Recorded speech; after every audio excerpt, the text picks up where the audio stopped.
નરસિંહ મહેતાનું ને જુનાગઢનો નરસિંહ એનું પદ અને પોરબંદરનો ગાંધી એનું પ્રિય અને આખા વિશ્વની અંદર જે પ્રસિદ્ધ થયું. વચ્ચે તો કંઈક એવું થયું હતું કે આપણા આઈ થિંક વિદેશ મંત્રી સ્વર્ગીય સુષ્માજી હતા, ત્યારે એમણે વિશ્વ આખાના ગાયકોની પાસે આ ભજન ગવડાવ્યું. કા એનું આખું એક કડી આણે ગાય, એક કડી આણે ગાય, એક કડી આણે, એમ આખી દુનિયાના જે ગાયક કલાકારો હતા એમણે આ ભજન ગાયું. વૈષ્ણવ જન તો રાગ ખમાજ, વૈષ્ણવ જન તો તેને રે કહીએ જે પીડ પરાઈ જાણે રે. વૈષ્ણવ જન તો તેને રે કહીએ જે પીડ પરાઈ જાણે રે. પર દુઃખે ઉપકાર કરે તો પર દુઃખે ઉપકાર કરે તો મન અભિમાન ન આણે રે. વૈષ્ણવ જન તો તેને રે કહીએ જે પીડ પરાઈ જાણે રે. વૈષ્ણવ જન તો તેને રે કહીએ.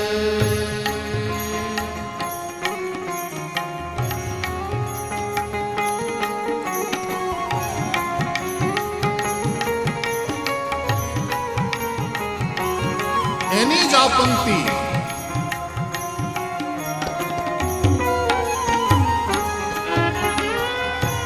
સકળ લોકમાં સૌને વંદે, નિંદા ન કરે કે રે.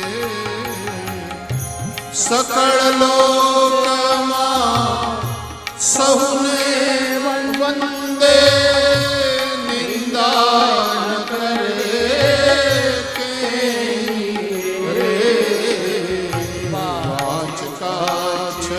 મન નિશ્ચલ રાખે, વાચ કાચ મન નિશ્ચલ રાખે. ધન ધન જનની તે વૈષ્ણવ જન તો તેને રે કહીએ જે પીડ પરાઈ જાણે રે. વૈષ્ણવ જન તો તેને કહીએ.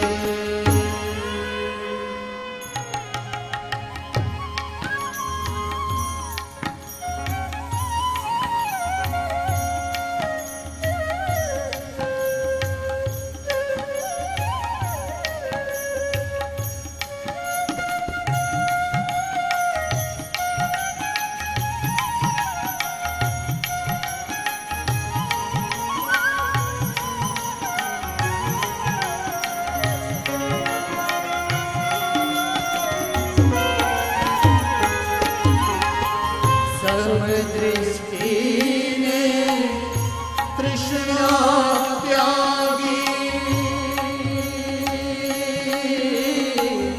સર્વ દ્રષ્ટિને તૃષ્ણા ત્યાગી, પરસ્ત્રી જેને માતે રે. જીહવા થકી असत्य न बोले, जिह्वा थकी असत्य न बोले, અને પરધન નવ જાલે હાથ રે. વૈષ્ણવ જન તો તેને રે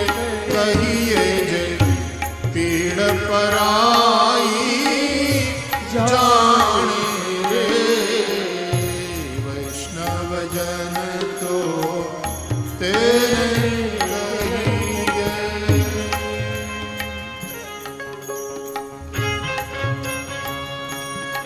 એક એક શબ્દો નરસિંહ મહેતાના, અને એટલા માટે ગાંધી બાપુને બહુ ગમી ગયા.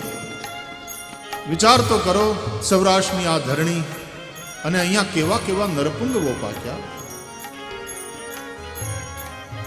નરસિંહની લેખની, નરસિંહના શબ્દો, નરસિંહની અનુભૂતિ, નરસિંહની ભાવના, અને ગાંધી બાપુ જેવી એક વિશ્વ વિભૂતિ પોરબંદરની આ ધરતીમાં એ વિભૂતિ પ્રગટ થઈ.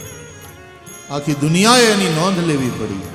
હા, અને એ ગાંધી બાપુને કારણે નરસિંહના આ શબ્દો આખા વિશ્વની અંદર પહોંચ્યા. દુનિયા આખીના કલાકારોએ ગાયું. બોલો, મેં સાંભળ્યું પાછું ભજન. એ લોકોના પ્રોનાઉન્સિએશન પોતાની એ રીતના, વૈષ્ણવ છન થોથેન ખૈયા, એવી રીતે વાલાઓએ ગાયું.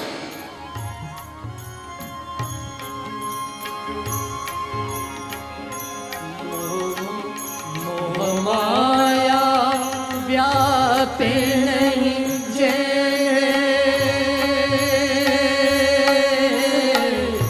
મોહ માયા વ્યાપે નહીં જેને, દ્રઢ વૈરાગ્ય જેના મન મારે, રામ નામ શું તારી રે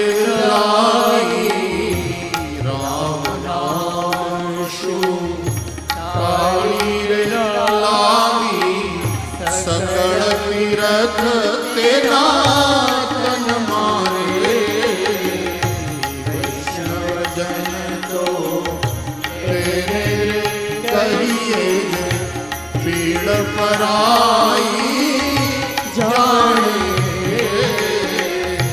વૈષ્ણવ જન તો તેને કહીએ.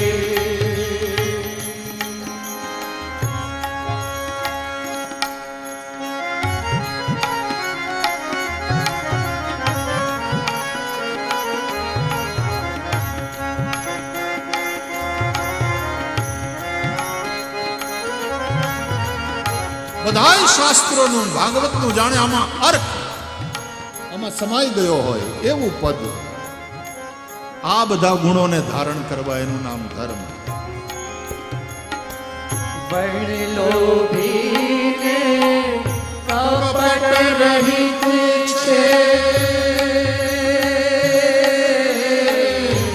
વર્ણ લોભીને કપટ રહિત છે, કામ ક્રોધ નિવાર્યા રે, ભણે નરસૈયો એનું દર્શન કરતા, ભણે નરસૈયો એનું દર્શન કરતા, કુળે તો તેર થાયા રે, વૈષ્ણવ જન તો તેને રે કહીએ ગે, પીડ પરાઈ જાણે,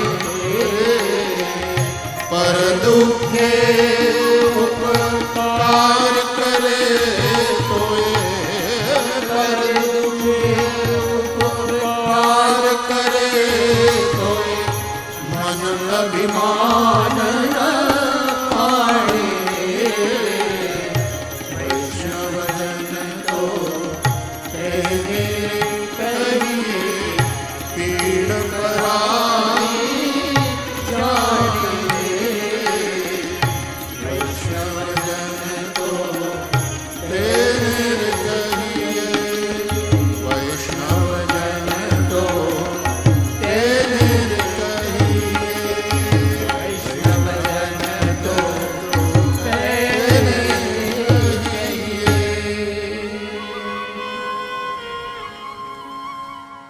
જે પીડ પરાઈ જાણે, પર દુઃખે ઉપકાર કરે તોય મન અભિમાન ન આણે. કોવિડ જેવી મહામારીના સંકટના સમયમાં માણસની અંદર પડેલું શ્રેષ્ઠ અને કનિષ્ઠ એ બંને પ્રગટ થઈ ગયા. ઘણા બધા લોકોએ આ પરાઈ પીડ જોવાણી નહીં, ખૂબ સેવા કરી, ખૂબ સેવા કરી. સામાન્ય મધ્યમ નીચલા મધ્યમ વર્ગના માણસે પણ પોતાના ઘરમાંથી 2, 4, 5 રોટલી વધારે બનાવી અને ભૂખ્યા સુધી પહોંચાડી. કેટલા અન્ન ક્ષેત્ર ખુલી ગયા હતા, કેટલા લોકો સારા કામમાં, સેવાના કામમાં લાગી ગયા હતા. અને ઘણા એ પરિસ્થિતિનો ઉપયોગ કરીને પૈસા બહુ બનાવ્યા, લૂંટે ખૂબ કરી. એ થયું. એટલે શ્રેષ્ઠ અને કનિષ્ઠ બંને પ્રગટ. માણસમાં જે પડ્યું હોય ને આવા સમયે પ્રગટ થઈ જાય. જ્યારે ભૂકંપ જેવી ત્રાસદી આવે તો ઘણા લોકો તરત સેવામાં લાગી જાય, અને ઘણા ડટાયેલા મરી ગયેલા મુર્દાના કાનમાંથી તે ઘરેણાં બધું કાઢી લૂંટીને લઈ જાય. એટલે પહેલું કામ સરકારે એ એરિયાને કોર્ડન કરી લેવાનું કરવું પડે, એની સુરક્ષા એને સુનિશ્ચિત કરવી પડે. નહીં તો ખોટા લોકો જેના જીવનમાં ધર્મ નથી એ આવીને ઉપદ્રવ કરશે. માટે ધર્મમ ભજસ્વ સતતમ. એટલે ધર્મ એનો અર્થ કેવલ પૂજા પાઠ નથી થતો. ધર્મ એટલે આ વેલ્યુઝ, આ ગુણો, આ મૂલ્યો, એને આપણે આપણા જીવનમાં ધારણ કરીએ અને એ પ્રકારે જીવીએ. સમાજ મૂલ્યનિષ્ઠ સમાજ બને. એટલા માટે થઈને આ કથાઓ છે, એટલા માટે થઈને આ સત્સંગ સત્રો છે. અને તેથી હું તો કયા કરું કે I don't take this katha as a religious activity only. Yes, it is, but it is not only a religious activity, it's an educational programme for 7 days. આ માસ એજ્યુકેશન માટેની એનું મીડિયા છે, એનું માધ્યમ છે. આ સ્કૂલ અમારે 7 જ દિવસની હોય, હંગામી સ્કૂલ હોય, અને અહીંયા 3.5-4 કલાકનો પીરિયડ. અહીંયા 50-55 નહીં, 5,000, 15,000, 35,000 માણસો બેઠા હોય અમારા ક્લાસરૂમમાં. અને અહીંયા શીખવાડ્યા પછી પરીક્ષા તો અમારે લેવાની નથી હોતી, પરીક્ષા પછી સંસાર લેશે. અને એ પરીક્ષામાં તમે પાસ થશો કે ના પાસ એ તો તમારા ઉપર આધાર છે. તમને હરખી રીતે શીખવાડ્યું, તમને સમજાવ્યું શું કરાય શું ન કરાય. જ્યાં જ્યાં ન સમજાય ત્યાં જરૂર પૂછાયું હોય ત્યારે એને સમજાવવાની કોશિશ થાય. પણ પછી એ જીવનમાં જ્યાં સુધી નહીં આવે ત્યાં સુધી આ સંસાર પરીક્ષા કરે છે, ક્ષણે ક્ષણે પરીક્ષા કરે છે, અને પરીક્ષામાં આપણે પાસ થવાનું હોય છે. વિપરીત સંજોગો પણ આવશે, પણ એ સમયે શું તમે તમારી નીતિને ટકાવી રાખો છો? તમે સત્યનો માર્ગ ચૂક્યા નહીં, સામેવાળાએ ઉશ્કેર્યા છતાં પણ જો તમે તમારી વાણીનો સંયમ ન ગુમાવ્યો, વિપરીત પરિસ્થિતિમાં પણ તમારું મન ડગ્યું નહીં. હા, વિપત પડે તો એ વણશે નહીં પાનબાઈ.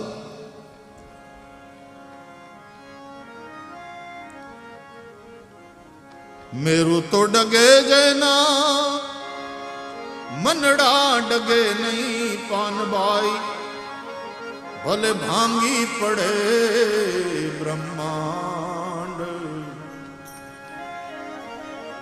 વિપત્તિ પડે તો એ વણસે નહીં પાનબાઈ. સોઈ મારા હરિજનના પ્રમાણ. મેરું તો ડગે પણ છતાં જેના મનડા ડગે નહીં પાનબાઈ.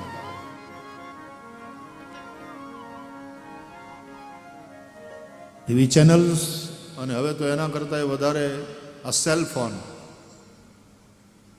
ટીવીની સામે તો તમે કદાચ થોડા સમય જ બેસી શકો, પણ આ જે પતિકું છે એ હંમેશા તમારી હારે. કદાચ 20 વર્ષ પછી ઇનબિલ્ટ સેલફોન ના આવે તો સારું, કે એવી રીતે જન્મ્યાની હારોહાર તમારે આમ અંદર કેમ ઓલા વાલ નથી મૂકી દેતા. હવે મેં સાંભળ્યું કે અમુક ઓલા મશીન એવા મુકાઈ જાય છે કે એ સુગર માપી લે, એ બીપી માપી લે, અંદર જ અંદર ફિટ કરી દીધું. ખાલી આમ એના ઉપર ટેલિફોન ધરે ને ત્યાં તો આવી જાય બધું, કે તમારું બ્લડ સુગર આટલી છે આ સમયે, તમારું બીપી આટલું છે.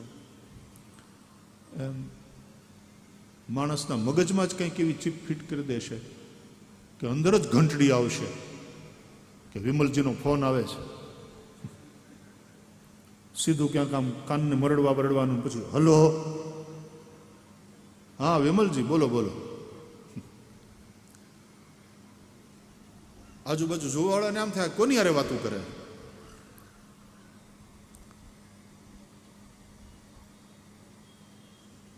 ટેલિવિઝન ચેનલ્સ આટલી છે, આ સેલફોન, અને એ બધાને કારણે હવે આવું બધું સાંભળવાનું તમને સતત મળ્યા કરે. કારણ કે સારા વિચારોનો મારો પણ બહુ, હમણાં આપણે ઓલા તળ ખારા થતા જાય છે ને, તો સાંદીપની બાજુમાં આપણે ઊંડા જઈએ એટલે પછી ખારું પાણી આવે. માણસ ત્યાં રોજ અમારે ભેગું થાય 2,500, 2,000 છોકરા ભણે, એમાં 500 તો રહેવાવાળા, અને આટલા પાછા સેંકડો લોકોને ઉત્સવ હોય ત્યારે હજારો લોકો હરિમંદિરમાં દર્શને આવે. પાણી તો જોઈએ ને. આમ તળમાં ખારું પાણી છે, પછી બધી વ્યવસ્થાઓ કરીએ છીએ. પણ વાત એ થઈ એમાં ચર્ચામાં કે એકવાર આપણે પાણી ખેંચી લીધા ધરતીમાંથી અને પછી પાણી ખારા થઈ ગયા જો, તો એ ખારા પાણીને ધક્કો મારવા માટે મીઠા પાણીને 40% કરતાં વધારે મહેનત કરવી પડે. એકવાર ખારા થઈ ગયા પછી એને પાછું મીઠું કરવામાં તમારે 40% વધારે મહેનત કરવી પડે. અમે એટલો બધો કચરો મગજમાં ભરાણો છે, ત્યારે આવી કથાઓએ વધારે મહેનત કરવી પડે. સારું છે કે ટીવી છે, તો ટીવીના માધ્યમથી પણ કથા તમારા ઘરમાં ઘૂસવાનો પ્રયાસ કરે છે. સેલફોન છે તો એના માધ્યમથી પણ આ સારા વિચારો, કથાઓ તમારા સુધી પહોંચવાનો પ્રયાસ કરે છે. અને ઘૂસવાનો પ્રયાસ કથા ન કરે, કારણ કે ઘૂસવાની વાત તો અમારા કૃષ્ણે પણ કરી. ગોપીના ઘરમાં ઘૂસે અને ઘરમાં ઘૂસીને એના ઘરનું માખણ ખાય ચોરીને. એમાં કથા પણ તમારા મનને થોડી વાર માટે ચોરી લે. કાંઈક એવું આવી જાય તમારા સેલફોનમાં કે નોટિફિકેશન આવ્યું, શું છે, તરત જોયું પોરબંદરમાં આજથી કથા શરૂ થઈ. જેટલો સમય હોય એટલો માણસ એના ઉપર કે શુભ ચેનલ ઉપર લાઈવ છે, સંસ્કાર ઉપર બીજા દિવસથી 1 ડે ડિલે બેઝ ઉપર આવવાની છે, અને આ સોશિયલ મીડિયા ઉપર લાઈવ છે. જ્યાં હોઈએ ત્યાં એનો લાભ લઈ શકીએ છીએ. આ એક જાતની કનૈયાવાળી ઘૂસણખોરી છે. તમારા સુધી ગમે એમ કરીને પોગવું છે, કારણ કે વધારે 40 ગણી વધારે મહેનત કરવી પડશે. બોલો, જે કચરો અંદર ઘૂસી ગયો છે ને, જે ભાવના બગડી, જે વિચારો આપણા દૂષિત થયા, એને હરખું કરવા માટે થઈ આ લડાઈ છે. ખૂબ મહેનત કરવી પડશે. આપણે દેશી સંતવાણી, આપણે અહીંયા તો માલદેવ બાપા રાણા, લીરબાઈમાં, આ કમ્યુનિટીના એક એક જે દિવ્ય પુરુષો થયા એનું પણ સ્મરણ કરતા રહ્યા છીએ. પુતિયાઈ જ્યારે એની બાજુમાં હું બેઠો હતો અને એની વાતો સાંભળતો, અને સોનલમાં ગઢડે આપણી જૂની દેશી સંતવાણી, એમાં આ લડાઈની વાત કરી. અહીંયા હાથમાં ઢાલ ને તલવાર લઈને પટાબાજી કરીને આપણા મેર સમાજના ભાઈઓએ થાવ તૈયાર, છીલબરછી બાંધો તમે હથિયાર. સંતો ભાઈ એ જી છીલબરછી બાંધો. રાણાભાઈ મજાની વાત ઈ કરી તમે લોકો. હું આફ્રિકામાં જાઉં તો આફ્રિકામાં મેર કમ્યુનિટીના ભાઈઓની પાસેથી આ મને મણિયારો ત્યાં કથામાં જોવા મળે. લંડનમાં તો લંડનની કથામાં પણ મેર રાસ દીકરીઓએ પણ અને ત્યાંની મેર કમ્યુનિટીના ભાઈઓએ પણ ત્યાં આવીને લેસ્ટરની કથામાં પ્રસ્તુતિ કરી. એક જણો મને પૂછતો હતો કે ધીસ ઇઝ વેરી ડેન્જરસ. કેમ? કોઈને વાગી જાય યુ નો. આજે લોકો આ સ્વોર્ડને આમ તેમ કરે છે એ કોઈને વાગી જઈ શકે. મેં કીધું નો વાગે ભાઈ, આને બધાને પ્રેક્ટિસ છે. તું આટલો દૂર બેઠો તો તને વાગી કે આવું ન કરાય. તો આમ નિરાદલી અને એને બરાબર જો, એકદમ પ્રેમથી એને એન્જોય કર. અને એ જોવાની આવવાના હાકલા પડકારા અને એનો વીર રસ જે દેખાય એને તું જો ઊભા કરી દે, એવો આ રાસ છે આપણો મેરનો. છીલબરછી બાંધો તમે હથિયાર. સંતો ભાઈ એ જી છીલબરછી બાંધો તમે હથિયાર. ભાઈ રે માહલાથી તમે યુદ્ધ લડો. એ જ ભાઈ રે માહલાથી તમે યુદ્ધ લડો. અજરા જરિયાન જાય સંતો ભાઈ એ જ અજરા કાંઈ જરિયાન જાય. થોડે રે સંતો સાધક્યો. એ જી થોડે રે સંતો સાધક્યો. હો જી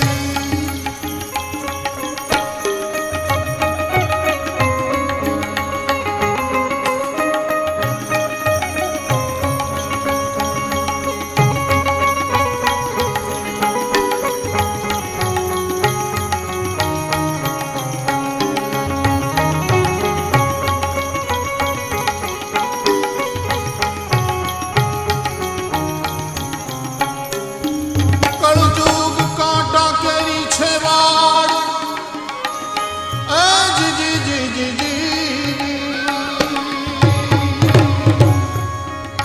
કળજુગ કાંટા કેરી છે વાળ. સાધુ ભાઈ એ જ કળજુગ કાંઈ કાંટા કેરી જો ને વાળ. માટે સમજીને એમાં પાવ ભરો. એ જ સમજીને એમાં પાવ ભરો.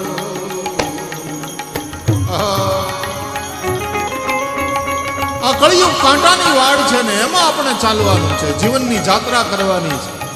ઉઘાડે પગે ચાલવાનું છે. સમજીને પગલા મૂકો, કઈ કાંટા ન વાગે.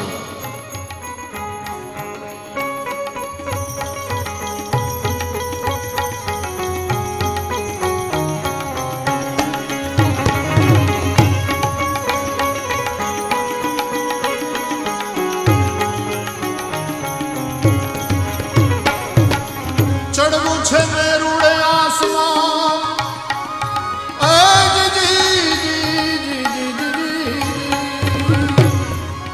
ચડવું છે મેરુડે આસમાન. સાધુ ભાઈ એ જ ચડવું છે કાંઈ મેરુડે આસમાન. પણ આડાને અવળા રે એમાં વાંક ઘણા. એ જ આડાને અવળા રે વાંક ઘણા. અને એટલા માટે ભૂમિ આલે જોને સંગાથ મુજા બેલીડા. ભૂમિયા હશે તો ભૂમ બતાવશે, નાગરીઓ બેડલો નાગરીઓ. આપણે ત્યાં ડાયરાઓમાં સંતવાણીમાં ગવાતી આ બધી વાણી ગામડાના ભક્તોની આ અનુભૂતિ. એને સંસ્કૃત ભલે નહોતું આવડતું, પણ કેવી મજાની અદ્ભુત વાતો લખી એમણે.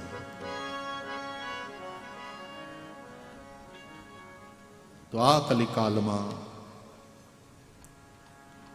કોઈક રીતે કરુણાપૂર્વક કથાનો આપણા જીવનમાં પ્રવેશ થાય. પ્રભુની અત્યંત કૃપા છે. આપણે સૌભાગ્યશાળી છીએ. આ 7 દિવસીય સત્સંગ આપણને પ્રાપ્ત થયો છે. આવો, જેની કૃપાથી આ સત્સંગ પ્રાપ્ત થયો એ ભગવાન દ્વારકાધીશને, કાળિયા ઠાકરને, કૃષ્ણ કાનુડાને આપણે બધાએ ઓવારણા લઈએ, એને વંદન કરીએ. આપણે સૌ ગાઈશું. સચ્ચિદાનંદ રૂપાય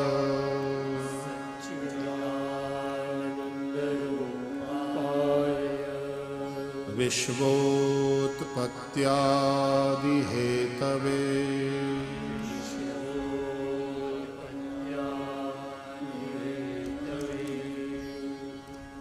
તાપત્રય વિનાશાય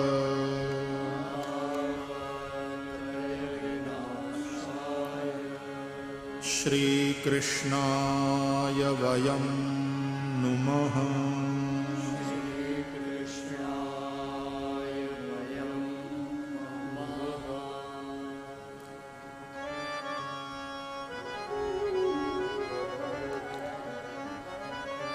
જે ભગવાન સચ્ચિદાનંદ સ્વરૂપ છે, જે આ વિશ્વની ઉત્પત્તિ, સ્થિતિ અને લયના કારણ છે, ત્રિવિધ તાપના 3 પ્રકારના દુઃખોના વિનાશ માટે અમે સૌ એ ભગવાન શ્રી કૃષ્ણને નમસ્કાર કરીએ છીએ. આપણા સંસ્કાર કે પ્રારંભ થાય નમસ્કારથી. સામસામા મળીએ તો નમસ્તે, નમસ્કાર કરીએ. પૂજા યજ્ઞ એ બધાના પ્રારંભે પણ બ્રાહ્મણો હાથમાં ફૂલ આપીને દેવતા નમસ્કાર કરાવે. શ્રીમન મહાગણાધિપતે નમઃ, ઇષ્ટદેવતાભ્યો નમઃ, ગ્રામ દેવતાભ્યો નમઃ, સ્થાન દેવતાભ્યો નમઃ, વાણી હિરણ્યગર્ભાભ્યામ નમઃ, શચી પુરંદરાભ્યામ નમઃ, ઉમા મહેશ્વરાભ્યામ નમઃ, માતૃપિતૃચરણકમલેભ્યો નમઃ, સર્વેભ્યો દેવેભ્યો નમઃ, સર્વેભ્યો બ્રાહ્મણેભ્યો નમો નમઃ. આવી રીતે પહેલા નમસ્કાર થાય. આ નમસ્કાર એટલે અહંકારના કુર્તાને ઉતારી અને થોડી વાર ખીંટીએ ટાંગી દેવો. બહાર જાય ને ત્યારે બાપા કોટ પહેરીને જાય ત્યારે થોડો અહંકાર જોઈએ, પણ ઘરે આવે એટલે કોટ ઉતારી ખીંટીએ ટાંગી દેવા. આપણા મા બાપની આગળ શું અહંકાર, આપણા ઘરવાળા સાથે શું અહંકાર, ભગવાનની સામે બેઠા હોઈએ ત્યારે શું અહંકાર. અહંકાર કોટ જેવો છે, ક્યારેક જરૂર પડે એવી અસ્મિતાની ત્યારે પહેરવાનું, ઉતારી દેવાનું. નમઃ, નમસ્કાર એટલે આ અહંકારને આઘો રાખવાની વાત.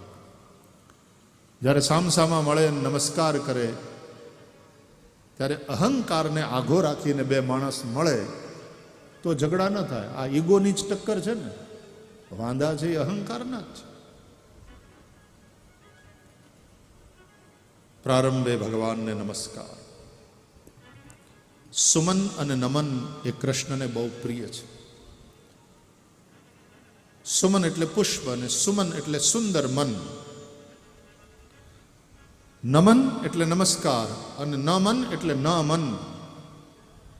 મન ભગવાનને આપ્યા પછી જે માણસ મન રહિત થઈ જાય ત્યાં સુખ દુઃખ ઇત્યાદિ કાંઈ ન હોય અને સુખ દુઃખનો આત્યંતિક ભાવ એ આનંદ, એ મોજમાં રહે. મન નથી એમ નહીં, ભગવાનને દઈ દીધું, ભગવાનમાં લાગ્યું છે, ભગવાન પાસે છે. એટલે સુમન અને નમન આપણે પુષ્પ પણ અર્પણ કરીએ છીએ ભાગવતજીને, નમસ્કાર પણ કરીએ છીએ. શ્રી કૃષ્ણને નમસ્કાર. શ્રી કૃષ્ણાય વયમ નમઃ. અમે સૌ શ્રી કૃષ્ણને નમસ્કાર કરીએ છીએ. કૃષ્ણને નહીં, શ્રી કૃષ્ણને. કૃષ્ણ એટલે પરબ્રહ્મ પરમાત્મા, કૃષ્ણ એટલે બ્રહ્મ, પણ શ્રી કૃષ્ણ એટલે રાધાવાળા કૃષ્ણ, સગુણ ભગવાનને અમે નમસ્કાર કરીએ છીએ. ત્રિવિધ તાપને એ દૂર કરે. જો નિર્ગુણને કોઈના ઉપર દયા નથી આવતી અને નિર્ગુણ કોઈના ઉપર ગુસ્સે પણ થતો નથી, એ માત્ર દ્રષ્ટા છે, જોયા કરે. રામચરિતમાનસમાં કહે છે, જગ પે ખાન તુમ દેખ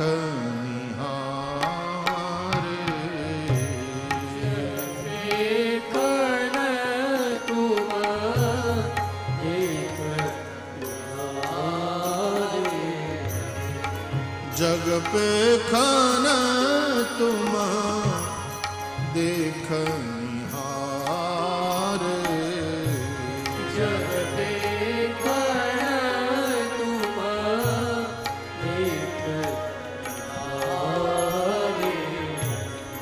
विधि हरि शंभु नचाव निहारे.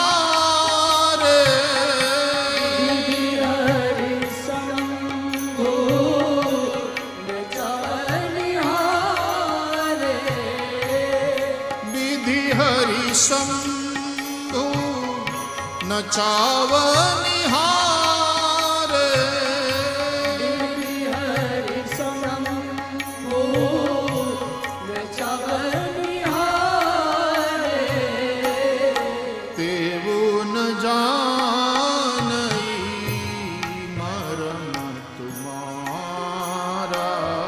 तेवुं न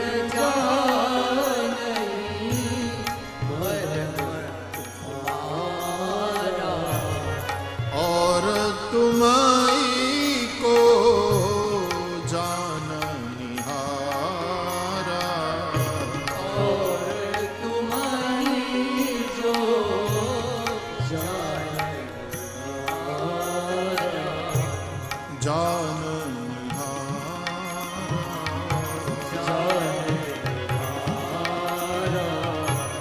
जान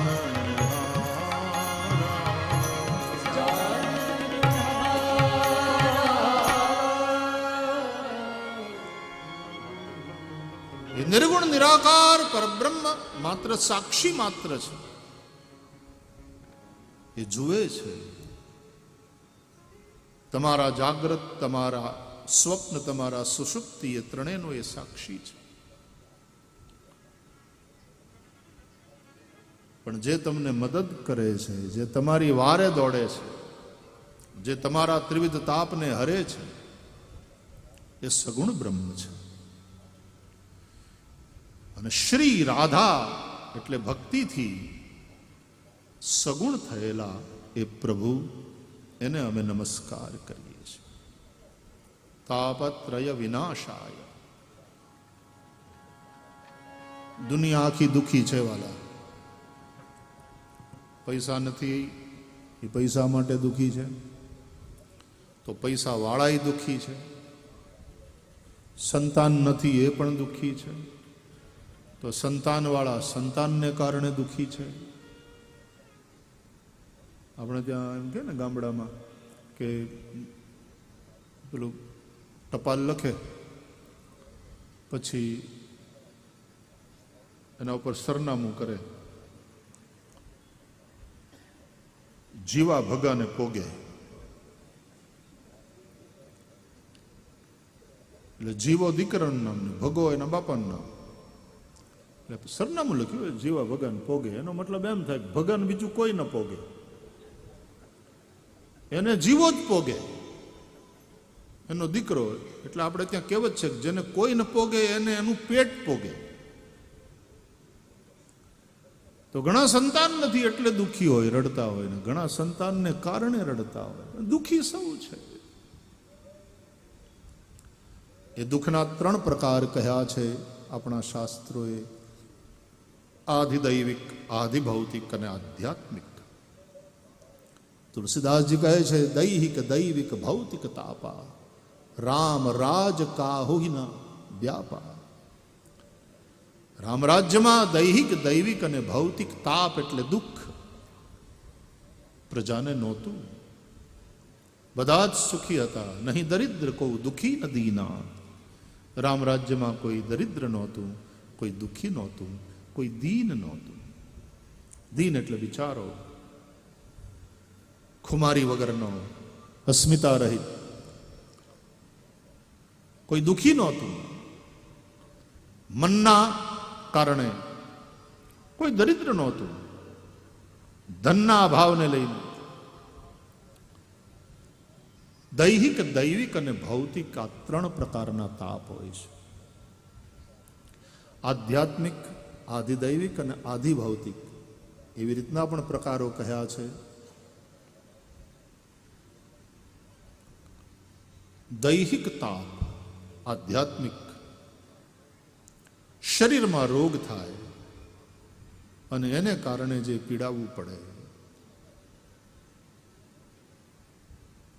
પહેલું સુખ માણસના જીવનમાં હોય તો એ નિરોગી કાયા. પહેલું સુખ તે જાતેન્દ્રિય. શરીર સ્વસ્થ હોય, શરીર નિરોગી હોય, એ કામના સૌની હોય. એટલા માટે આપણે કહીએ સર્વે સંતુ નિરામયા, સૌ નિરોગી હોય.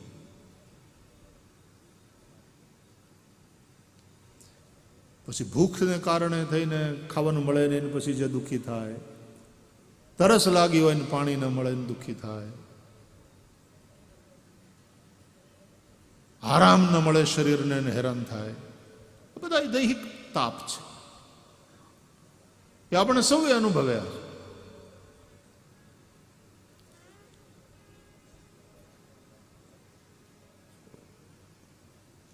અધિભૂત, આધિભૌતિક જે તાપ છે, ભૌતિક, ધરતીકંપ આવે, અતિવૃષ્ટિ થાય, અનાવૃષ્ટિ થાય, ક્યારેક સુનામી આવે ને તારાજી સર્જે, ક્યાંક વીજળી પડે, આ બધાને કારણે જે દુઃખ આવી પડે, આપત્તિઓ આવી પડે, દેવતાઓના પ્રકોપને કારણે થઈને જે ભોગવવું પડે, આ બધા જ પ્રકારના તાપ, દુઃખ એને દૂર કરવા માટે થઈને અમે સૌ ભગવાન શ્રી કૃષ્ણને નમસ્કાર કરીએ છીએ.